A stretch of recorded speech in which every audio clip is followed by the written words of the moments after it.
नमस्कार, स्वागत है हमारे राजस्थान में। मैं हूं आपके साथ हर्षदा जोशी। राज्यपाल हरिभाऊ बागड़े ने कहा कि राष्ट्र केवल भूभाग नहीं बल्कि ये सनातन मूल्य और संस्कृति से जुड़ा विचार है।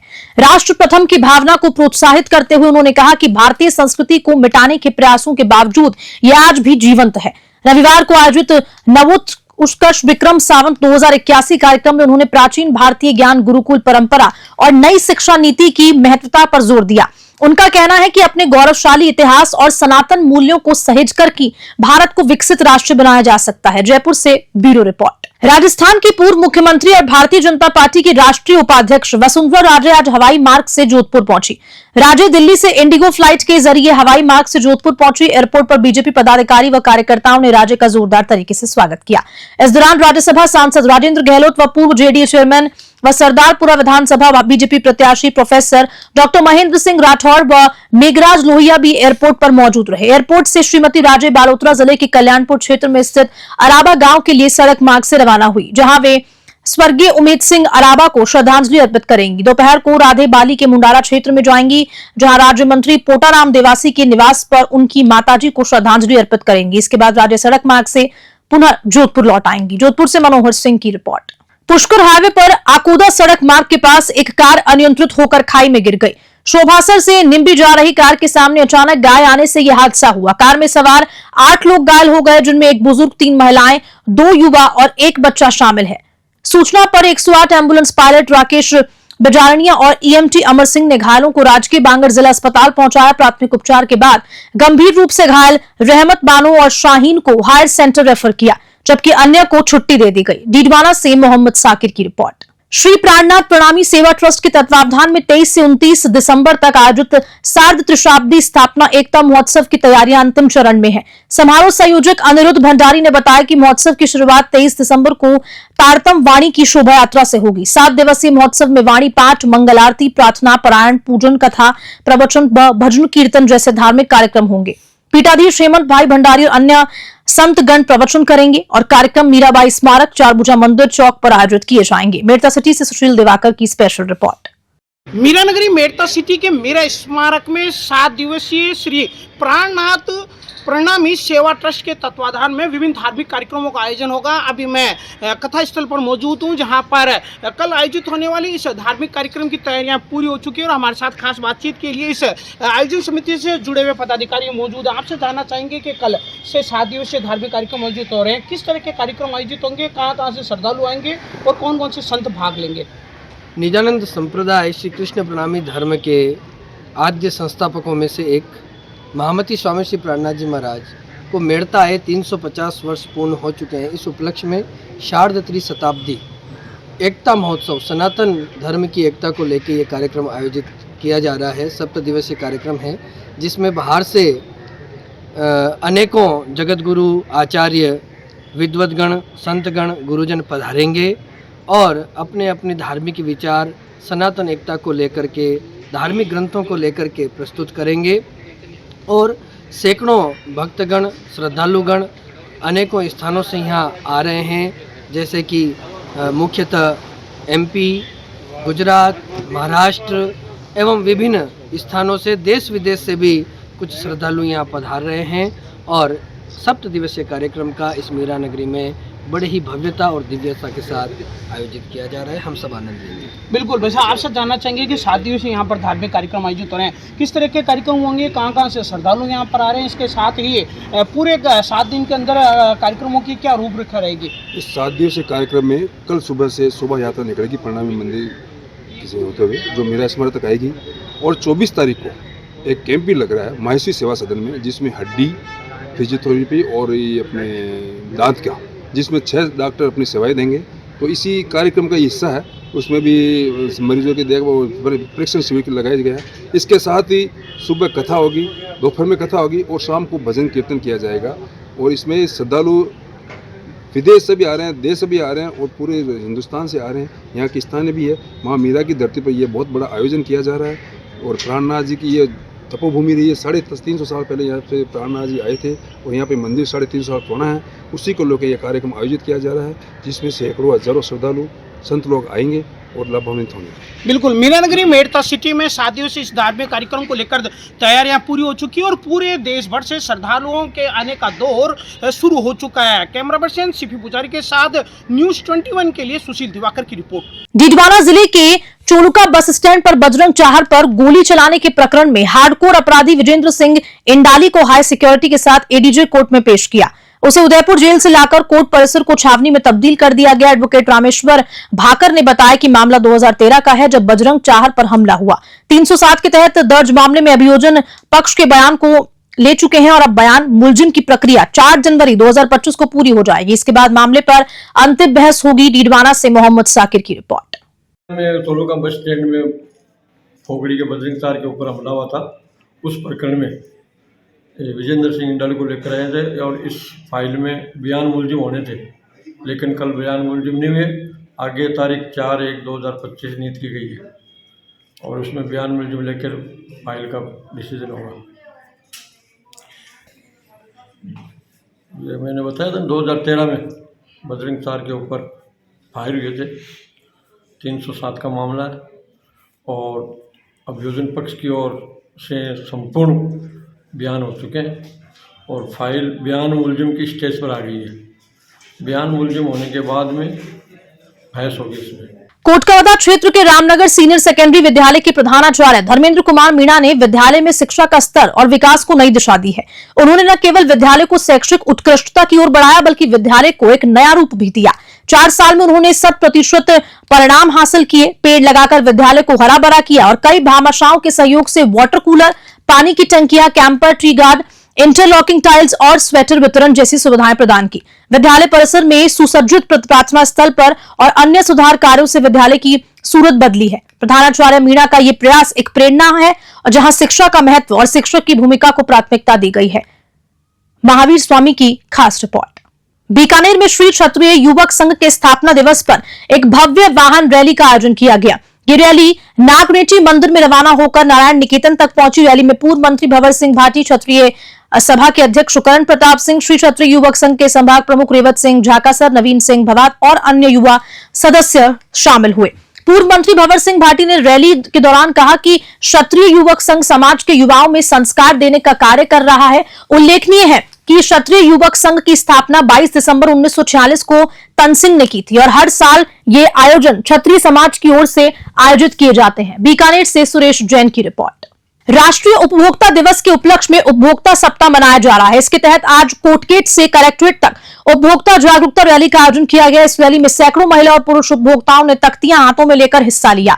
रैली का उद्देश्य उपभोक्ताओं में जागरूकता फैलाना था। उपभोक्ता संघ के अध्यक्ष योगेश पालीवाल ने बताया कि हर साल राष्ट्रीय उपभोक्ता दिवस पर जन जागृति की रैली का आयोजन किया जाता है। बीकानेर से सुरेश जैन की रिपोर्ट। ये राष्ट्रीय उपभोक्ता दिवस के उपलक्ष्य में उपभोक्ता सप्ताह मनाया जा रहा है। उसके उपलक्ष्य में भारत सरकार, राज्य सरकार द्वारा और संभागीय उपभोक्ता संरक्षण अधिकारी के साधन्य में और ये उपभोक्ता जागरूकता रैली कोर्ट गेट से कलेक्ट्रेट तक जाएगी और ये उपभोक्ताओं को सशक्त करने के लिए ये रैली निकाली जा रही है। पूरे देश के अंदर आज के दिन उपभोक्ता जागृति के लिए रैली का आयोजन किया जा रहा है। पूरे देश के अंदर उपभोक्ता सुरक्षा समिति के संयुक्त तत्वाधान में मैं योगेश पालीवाल, उपभोक्ता समिति का अध्यक्ष एवं जिलाधिकारी के नरेश जी प्रजापत, वो भी हमारे साथ है और रैली का आयोजन किया जा रहा है कोर्ट गेट से कलेक्ट्रेट तक। जय हिंद, जय उपभोक्ता। राजकीय पॉलिटेक्निक कॉलेज के पूर्व विद्यार्थियों की 14वीं एलुमनाई मीट शनिवार को आयोजित की गई। इस कार्यक्रम के मुख्य अतिथि शिक्षा मंत्री और महाविद्यालय के पूर्व विद्यार्थी मदन दिलावर थे, जिनके साथ खाजूवाला विधायक डॉक्टर विश्वनाथ मेघवाल और बीकानेर पश्चिम विधायक जेठानंद व्यास भी उपस्थित रहे। शिक्षा मंत्री मदन दिलावर ने कार्यक्रम में संबोधित करते हुए कहा कि वे इस धरती के ऋणी हैं, क्योंकि यहीं से उन्हें शिक्षा मिली और उन्हें इस मुकाम तक पहुंचाया है। उन्होंने आयोजकों को पुनर्मिलन की परंपरा बनाए रखने के लिए शुभकामनाएं दी। साथ ही साथ कार्यक्रम में शिक्षा मंत्री ने अपने गुरुजनों प्रोफेसर नत्था सिंह और प्रोफेसर सुखराज दहिया के पैर छूकर आशीर्वाद प्राप्त किया। उन्होंने महाविद्यालय के पूर्व विद्यार्थियों की उपलब्धियों से जुड़ी स्मारिका का विमोचन भी किया। बीकानेर से लोकेश भौरा की रिपोर्ट। इस महाविद्यालय में जिन्होंने शिक्षा प्राप्त की है ऐसे सभी पूर्व छात्र हम कोशिश करते हैं हर साल मिले, और इसलिए ये परंपरा जारी है और हम आपस में मिलते हैं। तो एक हमारी जो पुरानी यादें ताज़ा हो जाती है, और नए जो विद्यार्थी हैं उनसे बातचीत होती है तो अच्छा लगता है। सर, सरकार का 1 साल पूरा हुआ है, काफ़ी सारी उपलब्धियां भी सरकार की तरफ से गिनाई जा रही है, लेकिन विपक्षी जो दल है वो अब प्रेस कॉन्फ्रेंस कर करके और कह रहा है कि सरकार तो विफल है। क्यों, क्या कहना चाहिए? वो कौन विपक्ष कहता है कि वो सफल होती है सत्ता में रहने वाली? किसने कहा? आज तक तो नहीं कहा किसी ने। नहीं, पर इन्होंने आज जो प्रताप सिंह खाचरियावास यहाँ आए थे, उन्होंने बड़े गंभीर आरोप लगाए। वो कह रहे हैं कि ये कह रहे थे कि साहब इन्होंने घोटाले किए हैं, तो हमने से किसी को जेल में तो नहीं डाला, उनमें दम है तो जेल में डाल के बता। वो भी समय आ रहा है। सर, आज एक्सीडेंट पे प्रताप सिंह खाचरियावास ने कहा है इसके लिए सरकार जिम्मेदार है। उन्होंने कहा, उन्हीं से पूछो भाई, उन्होंने क्या कहा, मैं कैसे बताऊं उन्होंने क्यों कहा, क्या कहा। ऐसी जो ये इस प्रकार के जो बयान आ रहे हैं, इसको लेकर मैं समझता हूँ ऐसी दर्दनाक दुर्घटना में राजनीति करना अशोभनीय है। एक जो ये आ रहा है कि ये एक आरोप लग रहा है भाजपा पर कि ये मंदिर और मस्जिद की राजनीति करती है, मुद्दों की राजनीति नहीं करती। क्या कहना चाहिए? उनको यही दिखता है, इसके अलावा कुछ नहीं दिखता, तो अपना चश्मा बदल ले।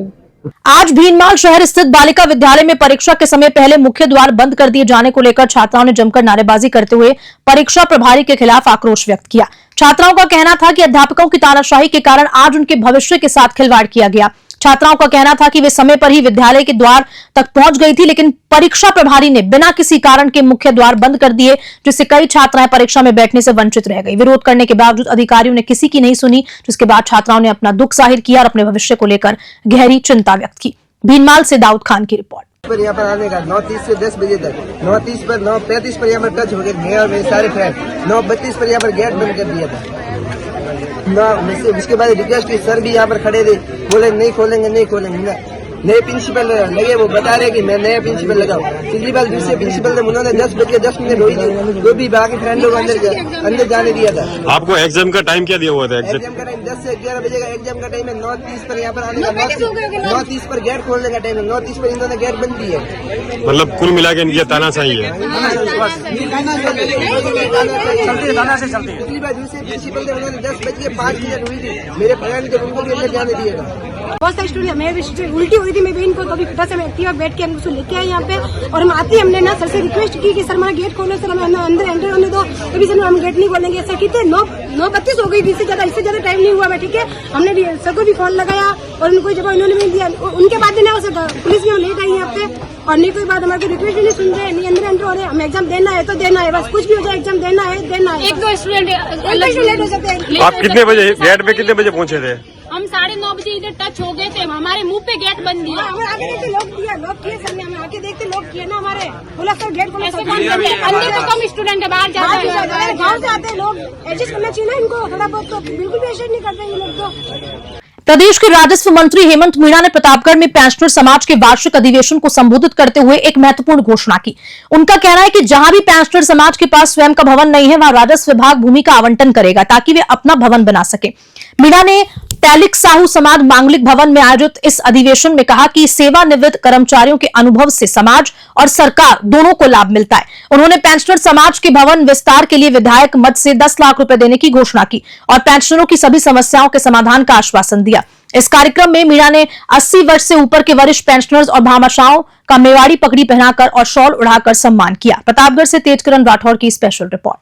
आज 22 दिसंबर को चौथी लोक अदालत का आयोजन किया गया, जिसमें राजस्थान मरुधरा ग्रामीण बैंक के माध्यम से विभिन्न मामलों का निस्तारण किया। महिला अधिकारी ने बताया कि इस लोक अदालत में दोनों पक्षों को समझाइश देकर मामलों का समाधान किया जाता है, जिससे दोनों पक्ष संतुष्ट रह सके।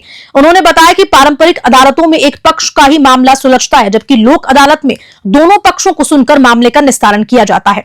इस अदालत में अधिकांश मामलों में पारिवारिक विवाद, आपसी हिंसा, चेक बाउंस, पति पत्नी के बीच मतभेद जैसे मुद्दे आते हैं। लोक अदालत में सभी न्यायालयों में एक बेंच स्थापित किया गया, जिसमें एक अधिकारी और 2 अधिवक्ता मिलकर मामलों का निस्तारण करते हैं। बीकानेर से सुरेश जैन की रिपोर्ट। आज 22 दिसंबर को वर्ष 2024 की चौथी लोक अदालत का आयोजन हो रहा है। तो ये राष्ट्रीय लोक अदालत में हम प्री लिटिगेशन के, रेवेन्यू के और कोर्ट के पेंडिंग केसेस के संबंध में लोक अदालत का आयोजन कर रहे हैं, जिसमें हमने सभी बैंक्स की तरफ से प्री लिटिगेशन का एक आयोजन किया, जिसमें कि मुकदमे होने से पहले, दावे के होने से पहले, इंस्टीट्यूशन से पहले हम ये मौका दे रहे हैं सभी को, पक्षकारों को, कि वो बैठ करके आपस में बात करके और उसका मामले का निपटारा कर सके। और इसी प्रकार सभी न्यायालयों में हमने बेंच गठित की है और उसके बेंच में एक न्यायिक अधिकारी और 2 अधिवक्ता बैठ करके मामलों में जो पक्षकार आए हैं उनमें आपसी समझाइश से प्रकरण का निस्तारण करने के प्रयास कर रहे हैं। ज्यादातर किस तरह के मामले हैं? ज्यादातर पारिवारिक मुकदमों में, घरेलू हिंसा के मुकदमों में, या एक 138 NI के मुकदमे जो कि चेक बाउंस के मुकदमे होते हैं, उनमें इसमें सबसे ज्यादा देखने में आया है कि दोनों पक्ष आपसी समझाइश से उस प्रकरण का निस्तारण कर लेते हैं, जिसमें हमें बहुत अच्छे एक हमें आउटपुट देखने को मिलता है कि लोगों में एक बहुत अच्छी भावना से दोनों ही पक्ष खुश होकर के बाहर जा रहे हैं कि मामले का दोनों की समझाई से एडजस्टमेंट थोड़ा थोड़ा सबको करना पड़ता है, तब जो जाकर के प्रकरण लोक अदालत के माध्यम से निस्तारित होता है, जो कि हमेशा के लिए निस्तारित हो जाता है। अन्यथा जो कि अगर कोर्ट के निर्णय से है तो उससे एक पक्ष तो खुश होगा और दूसरा पक्ष जो हमेशा ही उसे दुखी होगा, उसे नहीं लगेगा कि सही हुआ है और उसके अगेंस्ट वो हाई कोर्ट या सुप्रीम कोर्ट तक जाएगा, तो वो प्रकरण बहुत लंबा चलता है। तो यही एक आपके माध्यम से हम सबको बताना चाहेंगे कि लोक अदालत का जो एक माध्यम है, ये न सिर्फ आपसी समझाइश से कर रहा है, ये प्रकरण का एक सुलभ और आसान तरीके से बिना किसी कॉस्ट के आप इसको निस्तारित करवा रहे हैं, जिसमें दोनों ही पक्ष खुशी खुशी घर जा रहे हैं। तो हम होपफुल हैं कि सभी पक्षकारों को आपस में समझाइश से आज खूब अच्छे से सब लोग कर पाएंगे और अच्छा इसका रिजल्ट रहेगा। हाल ही में केंद्रीय गृह मंत्री अमित शाह द्वारा संसद में बाबा साहिब डॉक्टर भीमराव अंबेडकर पर की गई टिप्पणी को लेकर कांग्रेस लगातार विरोध कर रही है। आज अलवर में पूर्व केंद्रीय मंत्री और एसीसी महासचिव भंवर जितेंद्र सिंह ने फूलबाग पैलेस में पत्रकार वार्ता को संबोधित करते हुए कहा कि गृह मंत्री अमित शाह को संविधान निर्माता बाबा साहब अंबेडकर के प्रति ऐसी टिप्पणी नहीं करनी चाहिए थी। वहीं राजस्थान विधानसभा में नेता प्रतिपक्ष टीकाराम जूली ने भी बीजेपी पर हमला बोला और कहा कि जो व्यक्ति अपने पिता के हत्यारे को माफ कर सकता है, वे किसी को धक्का कैसे मार सकता है। जूली ने यह भी कहा कि बीजेपी हमेशा राहुल गांधी के खिलाफ टिप्पणी करती रही है। नेता प्रतिपक्ष जूली ने बीजेपी नेताओं पर कटाक्ष करते हुए कहा कि वे नाटक करते हुए अस्पतालों में भर्ती हुए, जबकि एम्स के डॉक्टर्स ने कहा कि उनकी तबियत बिल्कुल ठीक है। एआईसीसी महासचिव जितेंद्र सिंह ने इस मुद्दे पर प्रधानमंत्री नरेंद्र मोदी से मांग की है कि वे अमित शाह का बयान को लेकर जनता से माफी मांगे। अलवर से प्रदीप गोयल की रिपोर्ट। लेना है कि नेताओं को लेना है, ये बात मैं पूछना चाहता हूं। क्यों लोकतंत्र का मजाक बना रहे हो? बीजेपी के लोग जिस प्रकार से नाटक कर रहे हैं, देश के अंदर आतंक कर रहे हैं, हिंदू मुस्लिम के अलावा कोई बात नहीं है, जगह जगह मंदिर तलाश रहे, जहां देश के अंदर एक कानून बन गया कि जो 91 के अंदर कानून आ गया था कि जहां जो जिस भी धर्म का कोई भी मंदिर मस्जिद गुरुद्वारा बना हुआ है वो यथावत रहेंगे, उनमें छेड़छाड़ नहीं होगी। उसके बावजूद भी आज जिस प्रकार के दंगे भड़का रहे, ये सब जो है लोकतंत्र के खिलाफ है, संविधान के खिलाफ है। जो लोग किसान इतनी सर्दी के अंदर भी कितने समय से आंदोलन कर रहे हैं, उस पर कोई बोलने वाला नहीं है। जीडीपी लगातार गिरती जा रही है, उसके बारे में बीजेपी बात नहीं कह रही है। बेरोजगारी दर इतिहास में आज तक के सबसे चरम पे पहुंच गई, उसके बारे में वो मुद्दा नहीं है बीजेपी का। लेकिन ये मुद्दा है कि राहुल गांधी ने धक्का मार दिया, पैसे कहां से आए, इस प्रकार की चीजें, इस प्रकार की बातें लगातार संसद के अंदर हो रही है। जो गरीब जनता के खून पसीने की कमाई से हमारी संसद चल रही है, उसमें इस प्रकार की जो चीजें आज पूरा देश देख रहा है कि किस प्रकार के नाटक मोदी जी, अमित शाह देश के अंदर कर रहे हैं। और ईडी, इनकम टैक्स, सीबीआई, क्या दुरुपयोग इनका हो रहा है। भंवर साहब बताएंगे मध्य प्रदेश में किस प्रकार से एक बच्चे ने जो गुल्लक से पैसे दिए, उसके माता पिता को सुसाइड करना पड़ गया उसके पिता। ये हालत हो रही है। आज इतने बड़े बड़े हादसे देश के अंदर हो रही है, कोई सुनने वाला नहीं है। वो मुद्दा नहीं है बीजेपी का। बीजेपी का मुद्दा सिर्फ और सिर्फ अडानी को बचाना है।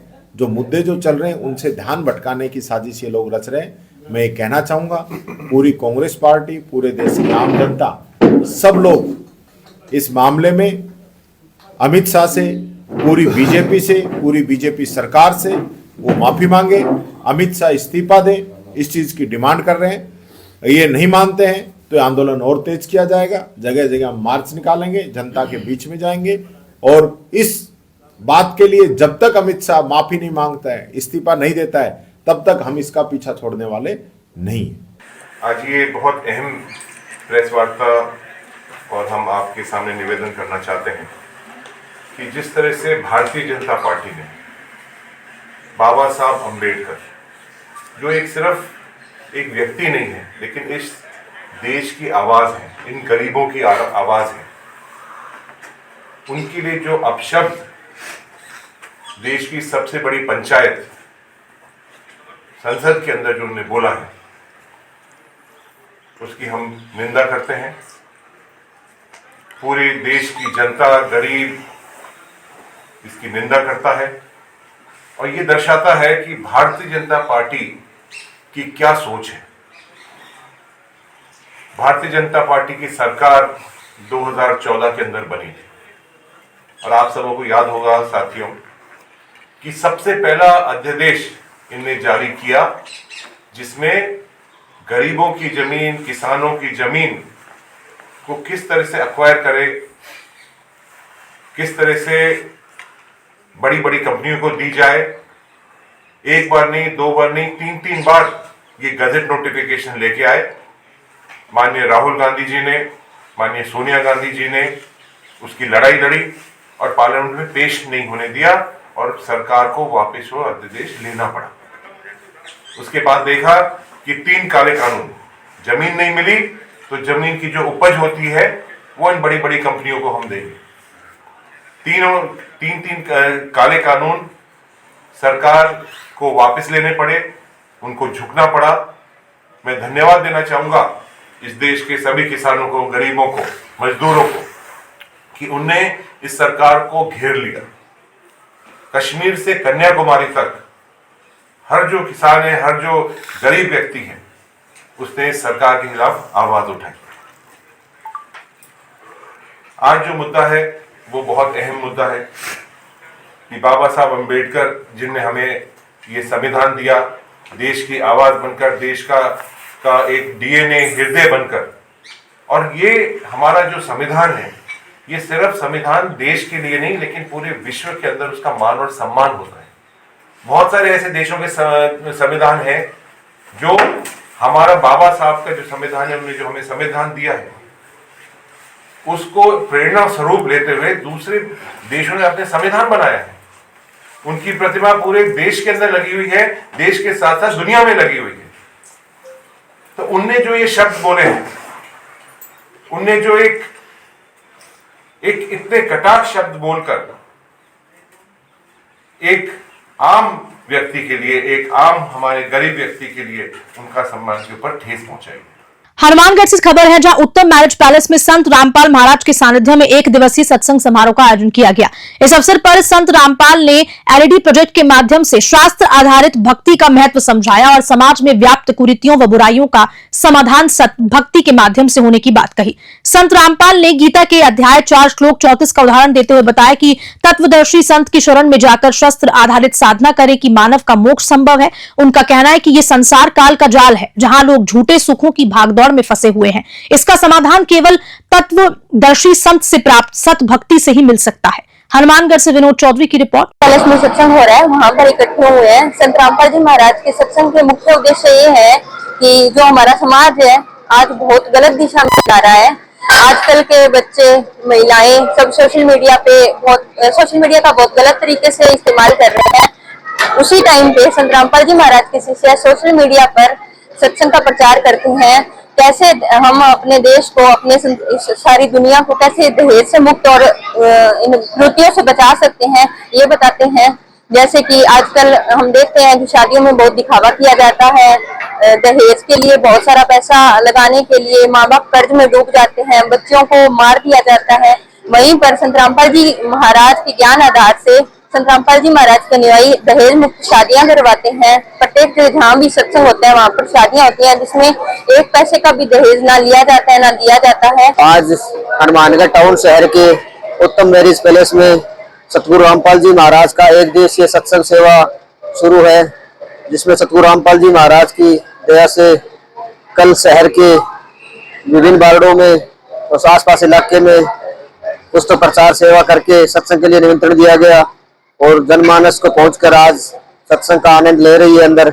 और इसके साथ साथ संत रामपाल जी महाराज का मुख्य उद्देश्य है इस पूरे विश्व को सतभक्ति प्रदान करके और जीव का मोक्ष करवाना, और साथ में ही इसके साथ अंधविश्वास, पाखंड और अन्य कुरीतियां हैं उनको समाप्त करके एक स्वच्छ समाज का निर्माण करना, ये मुख्य उद्देश्य है।